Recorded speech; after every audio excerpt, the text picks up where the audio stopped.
오늘 우리에게 주시는 하나님의 말씀은 고린도전서 15장 12절에서 28절까지 말씀입니다. 이 계시의 말씀을 통해서 하나님의 음성 들으시기를 바랍니다.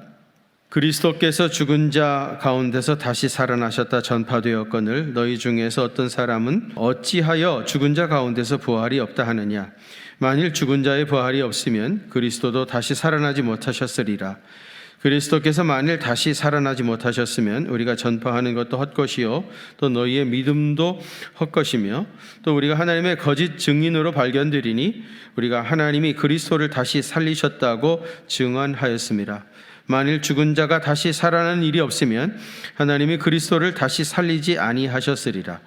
만일 죽은 자가 다시 살아나는 일이 없으면 그리스도도 다시 살아나신 일이 없었을 터이요 그리스도께서 다시 살아나신 일이 없으면 너희 믿음도 헛되고 너희가 여전히 죄 가운데 있을 것이요 또한 그리스도 안에서 잠자는 자도 망하였으리니 만일 그리스도 안에서 우리가 바라는 것이 다만 이 세상의 삶뿐이면 모든 사람 가운데 우리가 더욱 불쌍한 자이리라. 그러나 이제 그리스도께서 죽은 자 가운데 다시 살아나사 잠자는 자들의 첫 열매가 되셨도다. 사망의 한 사람으로 말미암으니 죽은 자의 부활도 한 사람으로 말미암는도다.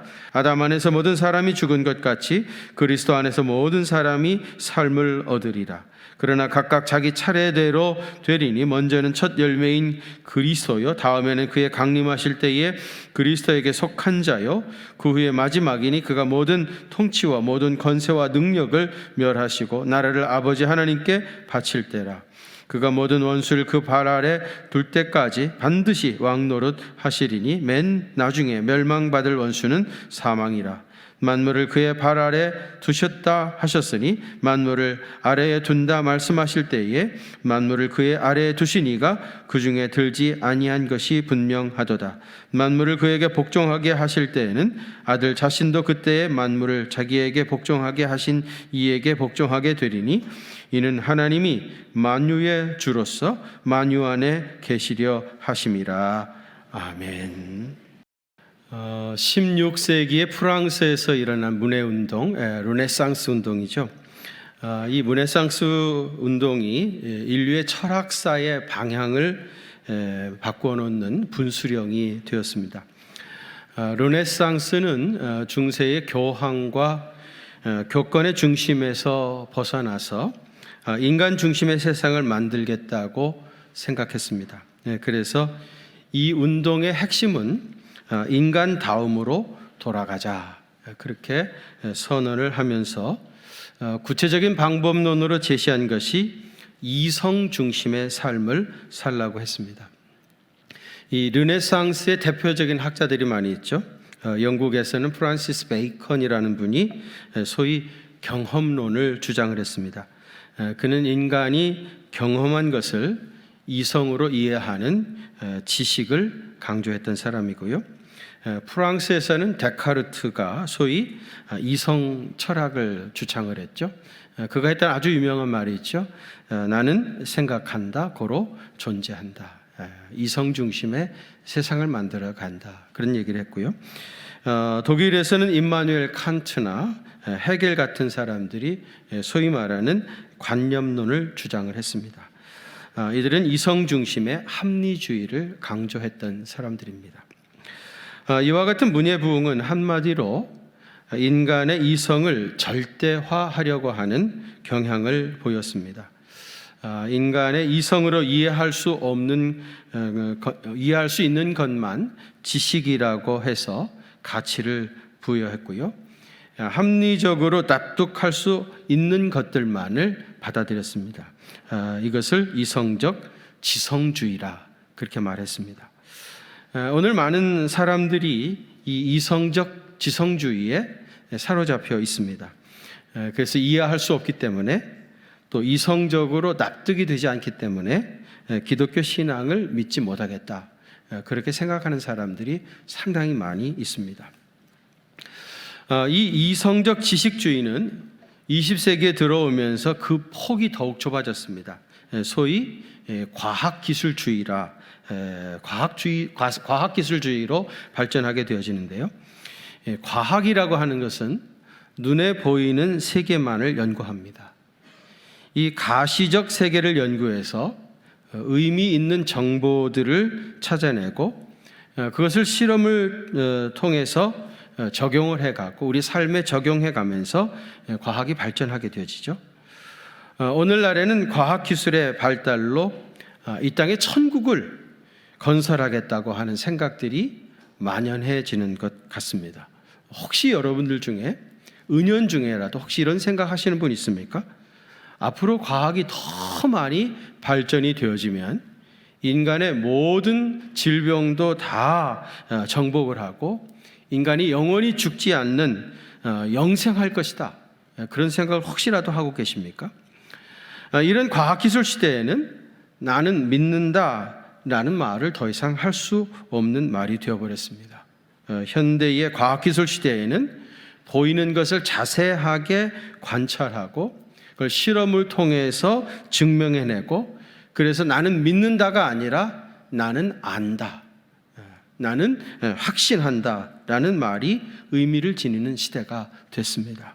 이런 의미에서 오늘날은 분명히 신학자들이 주인공이 아니라 과학자들이 세상을 지배하는 그런 시대가 되었습니다.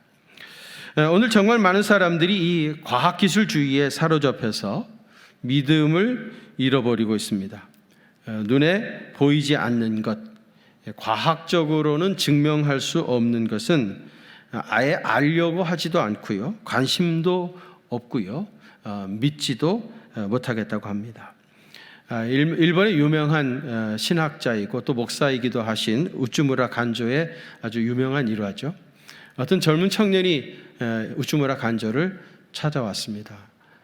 와서는 하는 말이, 선생님, 나는 성경을 제대로 좀 공부하고 싶습니다. 그런데 성경에서 뭐 죽은 자가 살아났다거나 아니면 무리를 사람이 걸었다거나 하는 비이성적이고 비과학적인 거, 이런 것들을 다 빼고 성경을 공부하면 안 되겠습니까? 왜 이렇게 뭘 이성적인 것을 주입을 하려고 하십니까? 그러면서 이제 순수한 인간의 이성을 중심으로 한 성경을 공부하고 싶다고 그렇게 얘기를 했다고 그래요. 이때 우츠무라 간조가 웃으면서 그랬죠. 이 청년에게, 청년, 혹시 성경 제일 첫 번째 절이 뭔 줄 아는가? 알죠. 하나님이 천지를 창조하셨느니라. 그렇게 시작되어집니다. 하나님이 천지를 창조하셨다고 하는 그 자체가 무에서 유를 창조하신 것이고 그것이 기적 중에 최고의 기적이라네. 성경에는 기적에 대한 이야기들이 너무너무 많이 있다네. 만일에 성경에서 과학을 다 빼어버린다고 한다면 마지막 딱 남은 거는 성경의 앞표지하고 마지막 뒷표지밖에 남지 않을 것일세. 실제로 그렇죠, 여러분? 성경에서 우리의 이성적으로 이해할 수 있는 것들만 우리가 믿는다고 한다면 아무것도 남지 않을 것입니다. 성경은 처음부터 하나님의 기적을 얘기하는 책이고요, 하나님께서 놀라운 일들을 지금도 행하시는 것을 말씀하는 책이 성경입니다. 실제로 여러분, 상식적으로 사람들이 말하는 것처럼 90이 넘은 할머니 사라가 아이를 낳는다는 것이 여러분 이해할 수 있겠습니까? 또 푸른 물이 넘실대던 홍해 바다가 순식간에 갈라진다고 하는 것을 설명할 수 있겠습니까? 물이 철철 흘러 넘치던 요단강이 말이죠, 뚝 끊어져 가지고 흐르지 않고 길이 그 가운데 난다고 하는 것을 어떤 말로 설명할 수 있겠습니까? 총 한 방 쏘지 아니하고 여리고성을 빙빙 돌다가 소리를 질렀더니 그 성이 무너져 내렸다더라. 그것을 어떻게 이해할 수 있겠습니까? 엘리야 선지자가요, 몇 방울의 기름을 가지고 그 수많은 그릇에 기름들을 가득 채웠다는 이야기를 이해시킬 수 있겠습니까? 여러분, 성경에는 우리가 이해할 수 없는 여러 가지 기적들로 가득 차 있습니다. 그 중에서도 예수님의 동정녀 탄생과 그리고 주님의 부활하심, 이것은 기적 중에 기적입니다. 그 중에서도 예수님의 부활, 그것은 정말 기적 중에 기적입니다. 여러분, 본문 12절 한번 같이 봉독하시겠습니다. 12절입니다. 시작. 그리스도께서 죽은 자 가운데서 다시 살아나셨다. 어떤 사람들은 어찌하여 죽은 자 가운데 부활이 없다 하느냐. 아멘. 고린도 교회 교인들 가운데서도요, 죽은 자의 부활을 믿지 않는 사람들이 있었습니다. 왜냐하면은요, 고린도는 헬라의 가장 대표적인 항구 도시였고요, 헬라 철학의 1번지인 아테네에서 불과 얼마 떨어지지 않은 곳입니다. 그래서 헬라의 문화, 문명, 철학 이런 것들을 굉장히 영향을 많이 받았던 도시이고요, 또 그런 교회였습니다. 그런데 헬라 사람들은요, 죽은 자의 부활을 믿지 않았습니다. 그래서 사도 바울이 아테네에서 죽은 자의 부활에 대해서 아주 철학적인 설교를 쭉 했었는데, 그때 아테네 사람들이 바울의 설교를 듣고 조롱했다. 그런 기록이 사도행전 17장 32절 이하에 나옵니다. 대부분 헬라 사람들은요, 인간의 이 몸을요, 영을 가두는 감옥이라고 생각했어요. 인간의 영은 이 몸이라고 하는 감옥 속에 가두어져 있다고 생각한 겁니다. 그래서 이 몸이 죽는다거나 아니면은 자살을 해가지고 이 몸이 죽어야 이 속에 있던 영이 비로소 해방이 되어진다고 생각한 겁니다. 그래서 죽음이나 자살 같은 것이 헬라에서는 굉장한 미덕으로 간주가 됐던 겁니다. 고린도 교회 교인들도 그 영향을 받아가지고 죽은 자의 부활을 원하지도 않았고 그것을 인정하지도 믿지도 않았던 겁니다. 그런데 여러분, 우리 기독교 교리에 있어서 가장 핵심이 되는 사상은 몸의 부활입니다. 만일 예수님의 부활을 역사적인 사건으로 고백하지 않는다고 하면은 교회는 이미 붕괴하고 말았을 것입니다. 이미 교회는 사라졌을 겁니다. 본문은 부활이 없다고 생각하는 사람들에게 정말 너희들이 주장하는 대로 부활이 없다고 하면 어떻게 될 것인지를 아주 자세하게 풀어서 설명하고 있어요. 고린도 15장에서는요, 만일 죽은 자의 부활이 없다면 이라고 하는 가정법을요 8번이나 사용하면서 너희들이 주장하는 대로 진짜 죽은 자의 부활이 없다고 하면 어떻게 될 것인지를 쭉 설명해 내려가고 있습니다. 13절에 보시면은요, 만일 죽은 자의 부활이 없으면 그리스도도 다시 살아나지 못하셨으리라. 죽은 자의 부활을 인정하지 않는다면 주님도 다시 살아나지 못하셨을 것이라는 거고요. 또 14절에도 보시면 그리스도께서 다시 살아나지 못하셨으면 우리가 전하는 것도 헛것이요 너희 믿음도 헛것이라. 주님이 다시 살아나지 않으셨다면 우리가 전하는 거, 우리가 전하는 복음의 내용의 핵심이 뭡니까? 주님이 다시 사셨다. 주님의 부활, 우리가 전하는 복음의 핵심인데 그것도 헛것이고, 그리고 너희가 그것을 믿었기 때문에 너희 믿음도 다 헛것이 될 것이다. 그런 얘기죠. 또 15절 상반절에 보면 예수께서 다시 사시지 못하셨다면 우리가 거짓 증인이 된다고 그랬어요. 그렇죠? 사도들이 증거한 게 뭐예요? 예수님이 다시 사셨다, 그것인데 만일에 그렇지 않다고 하면은 우리가 다 거짓말을 한 사람들이다. 그런 얘기 아니겠습니까? 또 15절 하반절 보십시오. 만일 죽은 자가 다시 살아나는 일이 없으면 하나님이 그리스도를 다시 살리지 아니하셨으리라. 죽은 자의 부활이라는 게 없다면 아예 하나님께서 그리스도를 살려내시지도 않았을 것이고요. 또 16절에 보시면 만일 죽은 자가 다시 살아나는 일이 없으면 그리스도도 다시 살아나신 일이 없을 터이요. 또 17절 보세요. 그리스도께서 다시 살아나신 일이 없으면 너희 믿음도 헛되고 너희가 여전히 죄 가운데 있을 것이요 또한 그리스도 안에서 잠자는 자도 망하였으리라 그랬습니다. 그러면서 여러분 19절 한번 같이 봉독하십시다. 19절 시작. 만일 그리스도 안에서 삶뿐이면 모든 사람 가운데 우리가 더욱 불행한 자이리라. 아멘. 만일 그리스도 안에서 우리가 바라는 것이 다만 이 세상의 삶뿐이라면, 죽어서 그것으로 모든 것이 다 끝나버린다면, 더 이상 아무것도 없다고 한다면 모든 사람 가운데 우리 그리스도인들이 제일 불쌍한 사람일 것이다. 그런 얘기 아니겠습니까? 그러지 않습니까? 우리는 우리 주님과 더불어 부활의 소망을 가지고 이 세상에 살면서도 주님이 내게 주어진 십자가 달개지고 주님의 뒤를 따라가는 주님의 제자로서 살아가고 있습니다.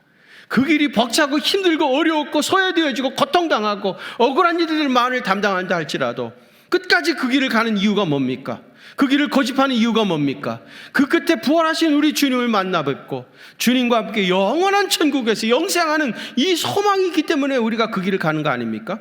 그런데 그것이 없다고 하면, 이 세상의 삶뿐이라고 한다면, 그것을 끝나버린다고 한다면 우리 그리스도인들은 세상에서 제일 불쌍한 사람이 될 것이다, 그런 얘기입니다.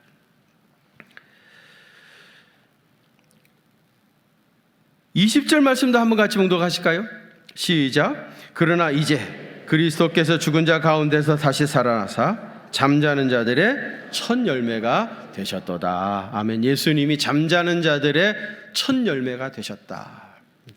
이 첫 열매가 되셨다고 하는 것은요, 유대인들의 제사 개념에서 가져온 이야기인데요, 유대인들은 이제 농사를 지어가지고 추수를 하게 되어지면요, 제일 먼저 첫 열매로 드리는 제사를 반드시 드려야 합니다.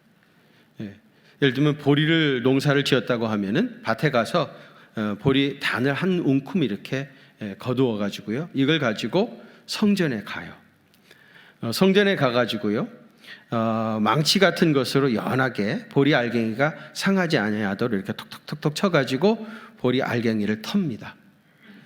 털어가지고 그것을요, 불이 닿아야 되니까 이 남비 같은데, 구멍이 숭숭 뚫려져 있는 남비 같은 데에다가 이 보리 알갱이를 넣고 불을 지펴가지고 그거를 굽습니다.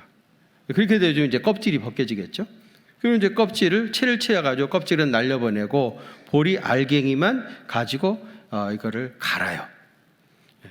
갈면 하얀 가루가 되겠죠. 그 하얀 가루를 가지고 요제라고 그러죠. 하나님 앞에서 흔들어서 드리는 제사를 드리는 겁니다. 이게 첫 곡식으로 드리는 제사예요. 이 첫 곡식으로 드리는 제사를 반드시 해야 그 다음에 계속해서 추수를 할 수가 있어요. 추수할 수 있을 뿐만 아니라 추수한 것을 가져다가 시장에서 내다 팔기도 하고 살 수도 있고요, 그걸 가져다가 떡을 구워 먹을 수도 있는 겁니다. 그러니까 첫 이삭으로, 첫 열매로 드리는 제사를 반드시 해야 그 다음에 모든 일들을 할 수가 있는 거예요. 예수님께서 부활의 첫 열매가 되셨다 하는 말은 그런 의미입니다. 먼저 예수님이 부활의 첫 열매가 되셔서 하나님 앞에 이렇게 드려졌다고 하면 그 이후로 이제 나머지 곡식들을 추수할 수 있는 것처럼 예수님을 믿는 믿음의 사람들이 주님의 뒤를 따라서 계속해서 부활에 동참하게 되어진다, 그런 의미가 되는 것입니다. 사도 바울은 유대인이라고 하면 누구나 다 잘 알고 있는 이 첫 열매를 드리는 제사를 통해서 그리스도께서 잠자는 자들의 첫 열매가 되셨다고 한 겁니다. 예수님 부활의 첫 열매가 되셨기 때문에 예수님을 구주로 고백하는 모든 그리스도인들도 주님과 더불어 이제 부활에 동참하게 되어지는 것입니다. 여러분, 우리 주님께서 부활하신 것은 당신 자신 한 분 부활한 것으로 끝나는 것이 아니라 그리스도 안에 있는 모든 성도들이 이 부활에 동참하게 되어집니다. 여러분, 이것을 믿으십니까? 예. 여기에 우리의 소망이 있는 겁니다. 우리는 죽어도 주님과 함께 부활한다고 하는 이런 부활에 대한 소망이 있습니다. 여러분, 21절 한번 보십시오. 사망이 한 사람으로 말미암았으니 죽은 자의 부활도 한 사람으로 말미암는도다 그랬어요. 이 현대인의 성경에서는 이 말씀을 이렇게 풀어서 설명했는데요, 죽음이 한 사람을 통해서 온 것처럼, 이 한 사람은 누굴까요? 아담이죠. 죽음이 아담 한 사람을 통해서 온 것처럼 죽은 사람의 부활도 한 사람을 통해서, 이 한 사람은 누구예요? 예수님이죠. 예수님을 통해서 부활이 온다 하는 말입니다. 여기서 우리가 눈여겨보아야 할 부분이 한 사람으로 말미암아인데요, 두 번씩이나 한 사람으로 말미암아, 한 사람으로 말미암아 그렇게 강조를 하고 있는데요, 아담 안에서 죽음이 온 것처럼 그리스도로 말미암아 우리가 부활에 참여하게 되어진다 하는 뜻입니다. 또 22절 보겠습니다. 아담 안에서 모든 사람이 죽은 것 같이 그리스도 안에서 모든 사람이 삶을 얻으리라. 여러분, 인류의 조상인 아담이 선악과를 따먹고 하나님께 불순종함으로 말미암아 모든 사람이 죽게 됐습니다. 그러나 예수님께서 다시 부활하심으로 말미암아 모든 사람이 다시 살 수 있는 길이 활짝 열려지게 된 겁니다. 이 말씀도요, 유대인의 연대의식이라고 하는 개념을 가지고 설명을 했는데요. 유대인들은 그 연대의식이 굉장히 강했던 사람입니다. 그들은 한 생명의 꾸러미 속에 우리가 같이 있다, 그렇게 생각했어요.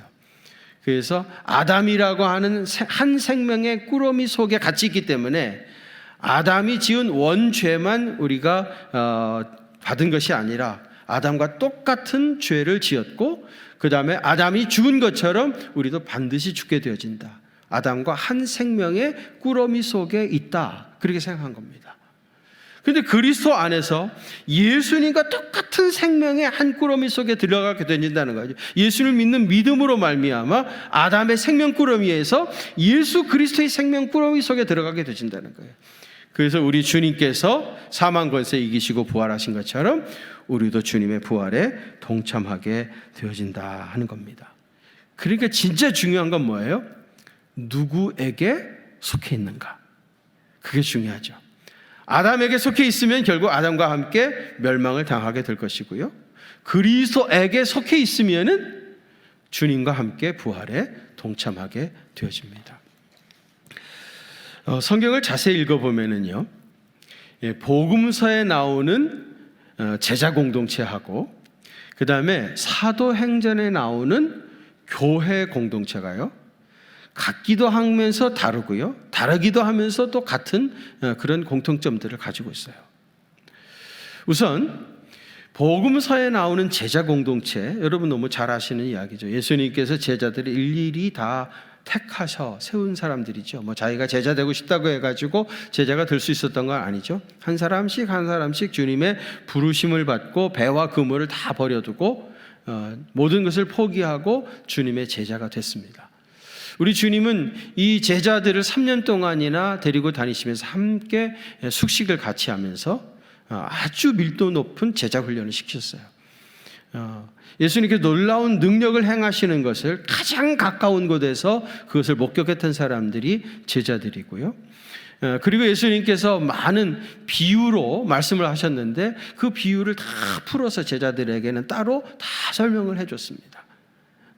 늘 우리 주님이 그들 가운데 함께 계시면서 그들을 인도해 가셨던 겁니다. 그런데 이 제자 공동체는요, 불행하게도 일순간에 깨어지고 맙니다. 언제입니까? 예수님의 십자가 앞에서 제자 공동체는 순식간에 파산이 되어져요. 다 뿔뿔이 흩어져 버렸고요, 주님을 떠나버렸던 겁니다. 그렇게 우리 주님께서 특별한 애정과 사랑을 가지고 섬겼던 그 제자 공동체가 일순간에 그렇게 파괴가 되어져 버리고 말았습니다.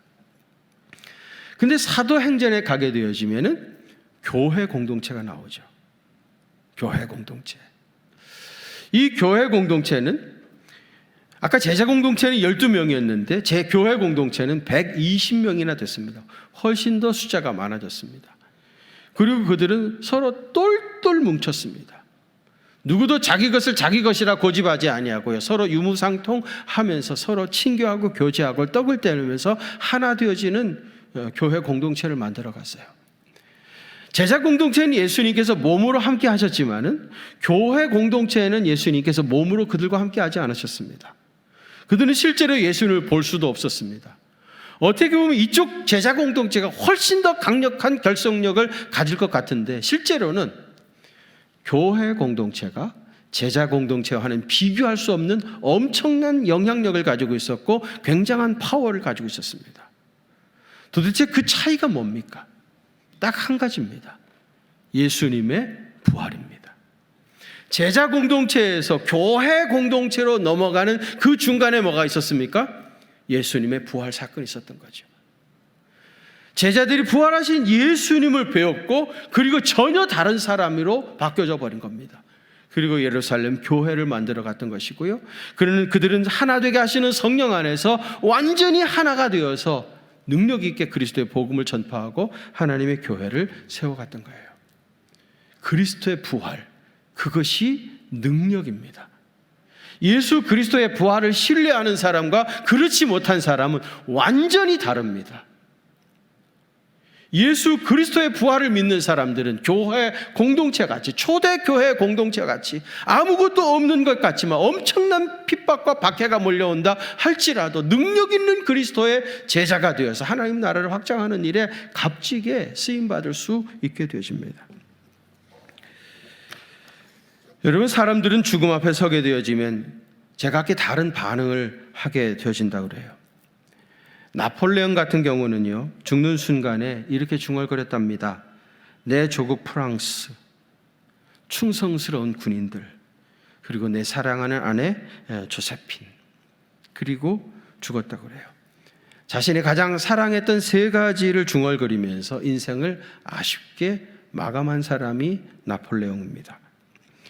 악성 베토벤은요, 죽을 때 이렇게 읊조렸다고 그래요. 친구여, 이제 희극은 모두 끝났네. 이제 희극은 모두 끝났네. 그의 읊조린 말 속에서 진한 허무와 그리고 체념을 느낄 수 있었습니다. 톨스토이는요, 세계적인 문호 톨스토이는 죽음과 불안에 공포에 몸을 치를 떨듯이 떨었다고 그래요. 그러면서 고백하기를, 이제 나는 어찌할 것인가? 나는 이제 어찌하면 좋을까? 그 세계적인 문호 톨스토이가 그렇게 죽음을 맞이했습니다. 소련의 스탈린은요, 임종을 앞에 두고 두 눈을 부릅뜨고 손을 내저으면서 죽음을 강렬하게 저지했다고 그래요. 죽음이 자기에게 다가오지 못하도록. 그러다가 결국은 붙잡혀서 그는 죽어갔습니다. 죽음을 피할 수가 없었던 거예요. 아마 지금 러시아의 푸틴도 이렇게 공포의 치를 떨면서 결국은 그렇게 죽어가게 될 것입니다. 그러나 전혀 다른 모습으로 자신의 임종을 맞이한 사람들도 있습니다. 어떤 사람이 감리교의 창시자인 요한 웨슬리에게 와서 물었답니다. 당신은 오늘 밤 12시에 죽는다고 한다면 오늘 하루를 당신은 어떻게 보내실 것입니까? 그랬더니 요한 웨슬리가 이렇게 대답했대죠. 나는 다른 날과 똑같이 강의 준비를 하겠습니다. 그리고 다른 날보다 30분 먼저 잠자리에 들겠소. 그렇게 대답했답니다. 웨슬리는 인생의 마지막 순간까지 최선을 다하고 죽음을 30분 앞당겨 맞이할 수 있는 그런 여유가 있었던 사람입니다. 여러분들은 어떤 타입의 사람인 것 같습니까? 나폴레옹이나 베토벤이나 스탈린처럼 죽음을 두려워하는 사람입니까? 아니면 요한 웨슬리처럼 죽음을 두려워하지 아니하고 그것을 기쁨으로 맞이할 수 있는 사람입니까? 예수 믿고 구원받은 우리에게 죽음이 찾아온다 하더라도 예수님께서 주신 영원한 생명에는 전혀 변화가 없다는 것을 기억하시길 바랍니다. 예수님께서 나는 부활이요 생명이 나를 믿는 자는 죽어도 살겠고 라고 말씀하신 것처럼 그리스도 안에 있는 자들은 죽음을 이길 수 있는 놀라운 능력이 있기 때문입니다. 여러분, 우리는 언젠가 이 육체의 죽음을 맞이하게 될 것입니다. 그러나 우리의 영혼은 절대로 죽지 아니하고 영원한 하나님의 나라에 가서 주님과 더불어 영생하게 될 것입니다. 예수님이 부활하심으로 말미암아 우리도 죽음을 이기고 부활에 동참하게 될 것이고요. 하나님 나라에서 주님과 더불어 영원토록 살게 될 겁니다. 이 부활에 소망을 가지고 모든 어려움 믿음으로 승리하시고 또 대적들을 물리치고 복음 전하며 살아가는 귀한 생애 되시기를 주님의 이름으로 축원합니다. 거룩하신 아버지 하나님, 예수님이 사망 권세 이기시고 부활의 첫 열매가 되셨고, 그래서 그리스도 안에 있는 우리 모두도 다 주님과 함께 부활에 참여하게 되어진다고 하는 이 분명한 부활 신앙을 갖게 하여 주시니 감사드립니다. 하나님 아버지, 예수님의 부활을 확신했던 초대교회 공동체처럼 그리스도의 사랑으로 우리 모두가 하나가 되게 하여 주시옵시고 생명의 복음을 전파하며 하나님 나라를 확장하며 그리스도의 계절을 이루어가는 믿음의 사람 다 될 수 있도록 주께서 은혜 더해 주옵소서. 언젠가 우리 주님께서 우리의 이름을 부르실 때 조금도 망설이거나 주저하거나 당황하지 않게 하시고, 오 주님, 이날을 우리가 평생 그렇게 손꼽아 기다렸습니다 고백하며 주님의 품에 안식할 수 있는 믿음의 사람 되게 하여 주옵소서. 이 부활의 소망으로 마지막 순간까지 불타게 하여 주시옵시고, 이 복음을 전파하며 살아가는 귀한 생애 될 수 있도록 주님 은혜 더해 주옵소서. 이제는 사망 권세 이기시고 부활의 첫 열매가 되신 우리 주님 예수 그리스도의 그 크신 은혜와 하나님 우리 아버지의 무한하신 사랑하심과 성령님의 위로하심과 교통하심이 우리 경기중앙교회 사랑하는 성도들과 또 저들의 가정과 그 생업의 현장들 위에, 그리고 수인중앙교회 사랑하는 성도들 위에 이제로부터 영원토록 함께 계시옵기를 간절히 축원하옵나이다. 아멘.